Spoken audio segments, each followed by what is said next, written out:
kembali dengan satu perikop Alkitab. Hari ini dengan judul Siapa yang menyesatkan orang? Matius 18 ayat 6 sampai 11. Tetapi barang siapa menyesatkan salah satu dari anak-anak kecil ini yang percaya kepadaku, lebih baik baginya jika sebuah batu kilangan diikatkan pada lehernya, lalu ia ditenggelamkan ke dalam laut. Celakalah dunia dengan segala penyesatannya. Memang penyesatan harus ada, tetapi celakalah orang yang mengadakannya.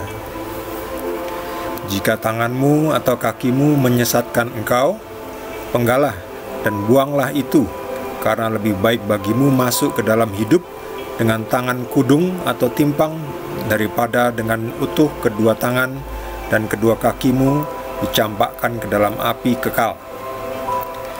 Dan jika matamu menyesatkan engkau, congkilah dan buanglah itu, karena lebih baik bagimu masuk ke dalam hidup dengan bermata satu daripada dicampakkan ke dalam api neraka dengan bermata dua.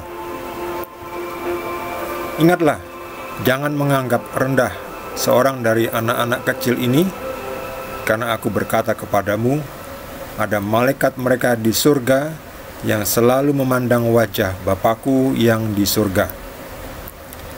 Karena Anak Manusia datang untuk menyelamatkan yang hilang. Demikianlah Injil Tuhan.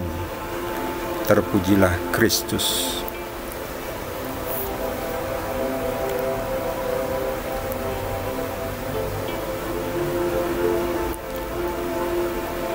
Kita memang harus hati-hati, jangan sampai kita menjadi batu sandungan bagi orang lain, baik secara sadar ataupun tidak sadar. Apalagi sadar ya. Kalau tidak sadar itu kita tidak tahu, tapi ya kita harus berhati-hati. Celakalah dunia dengan segala penyesatannya. Memang penyesatan harus ada, tetapi celakalah orang yang mengadakannya. Jadi siapa yang menyesatkan? Yang menyesatkan itu iblis, setan. Tetapi iblis tidak bisa begitu saja menyesatkan langsung. Ya dia bisa juga sih langsung, yaitu melalui pikiran kita. Tapi juga bisa melalui orang lain, melalui medium. Mediumnya bisa macam-macam ya, bisa media sosial juga bisa menjadi penyesatan.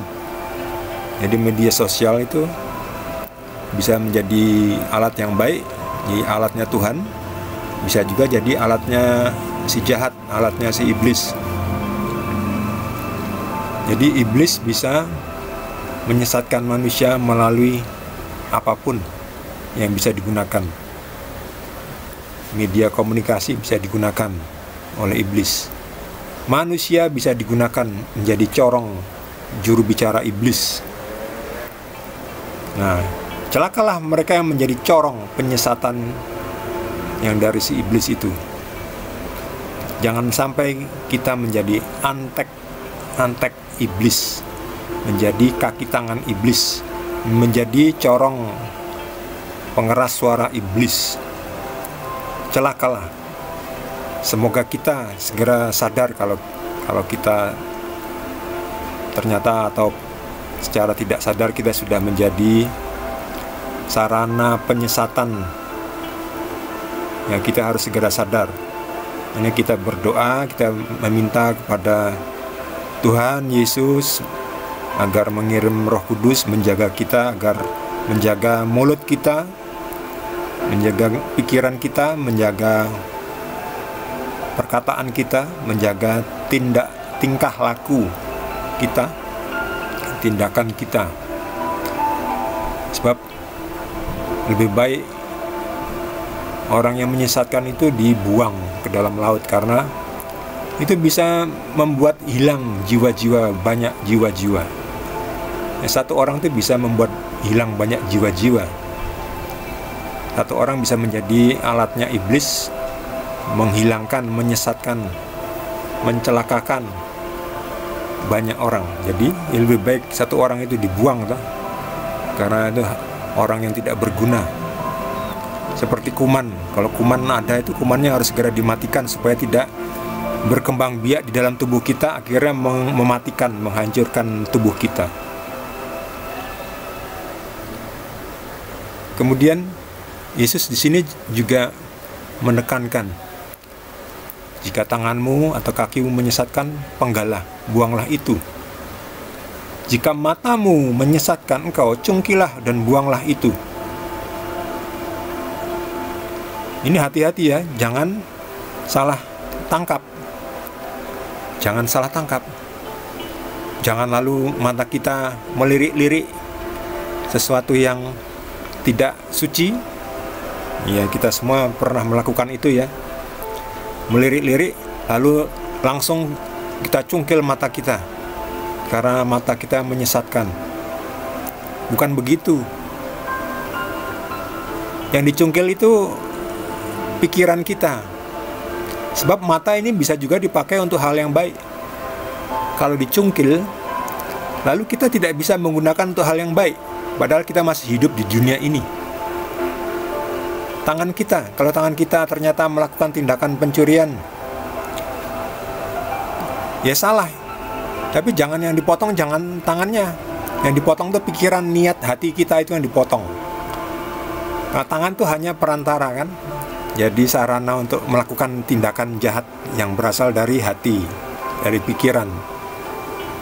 Jadi yang harus dipotong, dipenggal itu ya yang di dalam hati kita, niat kita, keinginan kita, pikiran kita. Jadi dari hati, dari niat, keinginan muncul ke pikiran.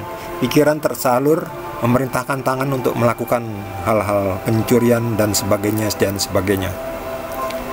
Jadi kita tidak boleh secara harafiah menerima, membaca kitab suci ini. Kita harus hati-hati. Maksudnya apa? Sebab kalau tangan kita sudah potong satu, lalu yang tangan kiri juga melakukan pencurian, dipotong lagi, jadi dua-dua tangan sudah tidak ada ya. Kita tidak bisa mencuri, tapi kita juga menjadi tidak mandiri ya, menjadi tergantung, jadi beban orang. Kita tidak bisa mengangkat sesuatu, minta tolong orang, akhirnya kita menjadi beban ya. Kita tidak bisa menolong orang, membantu mengangkatkan. Justru kita minta diangkatkan, tolong diangkatkan karena saya tidak punya tangan. Nah, jadi yang harus dipotong adalah yang di dalam hati kita itu. Roh itu yang harus dipotong, karena roh itu roh setan yang hinggap dalam hati kita. Itu yang harus dipotong. Demikian juga kalau mata hati kita. Jangan mata kita yang dicungkil, tapi mata hati kita yang salah, yang dalam hati kita itu harus dicungkil, dibuang, supaya mata kita kemudian kembali melihat yang baik ya, menjadi mata pengawas yang baik, mengingatkan kalau ada hal yang salah, oh itu salah, oh itu baik, lanjutkan, oh itu salah, jangan dilanjutkan. Jadi mata kita digunakan untuk yang baik, untuk sekolah. Dengan sekolah kita butuh melihat juga kan. Jadi mempermudah kita untuk menyerap ilmu pengetahuan. Untuk itu kita harus bijak dalam menggunakan indera yang Tuhan sendiri karuniakan kepada kita.